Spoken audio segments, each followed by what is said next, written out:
The world moves quickly. Time stops for no one, and at times it seems hard to keep up. In the modern urban jungle, the world moves much faster, sometimes almost at a frantic pace. People work around the clock, moving and changing. As time has passed, the great minds and thinkers of society have helped us provide the energy that we have so anxiously consumed. Oil. We use it to power our homes, our vehicles, and our places of work. It is the driving force that runs our world. Without it, we would be living in a motionless place. Oil, the main source of pollution, is a significant factor in the climate change we are now experiencing. Global warming is continuously altering our weather, destroying animal habitats, and threatening our planet's nature and species, including ourselves. A new source is needed, and once again, science and technology are helping us find the way. A vast array of alternative energies have been developed: solar, wind, biofuels, as well as geothermal energy, just to name a few. A hub in technological innovations, Silicon Valley has given us microchips, computers, and other inventions that have become staples in our modern lifestyle. Here at the headquarters of some of the biggest technology companies in the world, the challenge of creating alternatives to oil is being met. Businesses and organizations have sprung up all over the valley, developing numerous new forms of energy to help the consumer reduce their carbon footprint and ease their pollution output. Institutions of education have also added departments and labs to help the thinkers and innovators of tomorrow create the new, clean sources of fuel that will help drive America and the world. Hi, I'm Grace Chen. And I'm Max Martinez. And we're here to show you what we've seen and learned from talking with alternative energy leaders here in the Bay Area. From whom we've learned that producing other sources of energy isn't a faraway, abstract idea. In fact, these new systems are currently being developed right here, right now. Our first interview was with UC Berkeley's Energy Biosciences Institute, an organization that researches global energy solutions and seeks to reduce the impact of fossil fuels to global warming. The EBI is the world's first research institution solely dedicated to the new field of energy bioscience, with a focus on developing next-generation biofuels and applying biology to the energy sector. So the EBI probably has over 300 researchers. Our first strategic initiative was really focused on the lignocellulosic conversions. So that's taking biomass and going through the process of converting it, breaking it down, converting it to sugars, and then fermenting that or making that into some type of fuel. So ethanol is the common choice right now. Say we're going into the field and we're going to plant these crops, and I'll use miscanthus as my example. Miscanthus is a relative of sugarcane, but it doesn't make the sugar, doesn't store the sugar in the plant. That plant's a perennial grass, which means it's going to stay in the ground, and every year you're going to cut it down, it's going to regrow for up to maybe 18 years. You've got to pre-treat it to break apart the plant cell walls, which are very, very tough actually.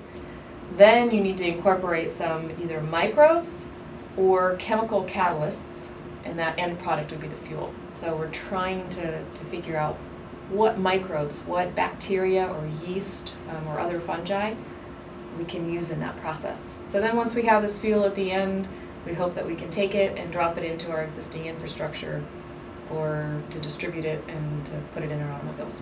We just need to be open-minded about what we're looking at. Nature has provided the alternatives we need to become a greener people. But beyond sun, wind, or biomass, there is something deeper in the core of our Earth. We traveled to Alta Rock Energy in Sausalito, just north of San Francisco, to learn more about this geothermal energy. We specialize in enhanced geothermal systems. Most of the energy is actually held in the rock. The cracks are able to let water pass by that rock and transfer the heat from the rock into the water. We produce that water through a production well bore.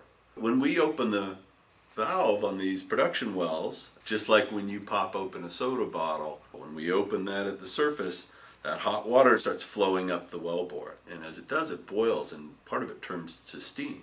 So at the surface we have a series of pipelines that gather these fluids from the production wells and bring it to the central power facility. We separate the steam from the liquid.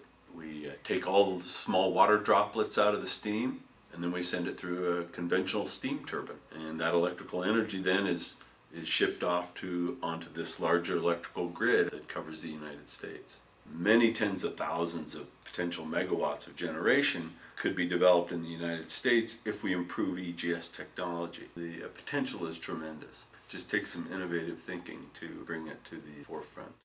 Next, we visited another research organization, the Electric Power Research Institute. At their Palo Alto headquarters, we talked with EPRI to learn about their work with various alternative energies, such as solar, wind, and nuclear. We also learned about how they strive to benefit the public through their research and development. EPRI was started in 1970, and it was an outgrowth of a blackout that occurred in New York City. The federal government was not very happy with the industry as a whole, and the utility industry thought it should create an independent research institute whose sole mission was to address the challenges of the utility industry. So there's a tremendous amount of research going into how to effectively integrate solar and wind into the grid. We've worked very closely with automobile manufacturers and electric utilities. It will take all the technologies and meet these goals. We think they all have to work together to get the results that we need as a nation and as the world. After Clay Perry talked with us, he invited us to an expo at the McHenry Convention Center in San Jose. Here we were able to see the newest technologies in the world of plug-in electric vehicles and chargers.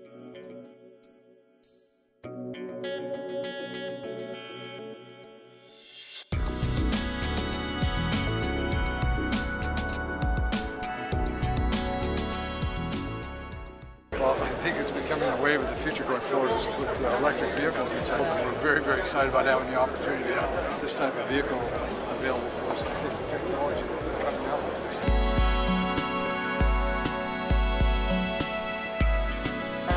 Concept and network around charging, and not just the hardware, but how people interact with it. It's designed to be very consumer friendly, very approachable, and able to kind of incorporate the designs and applications that consumers, utilities, retailers want to make part of this charging network.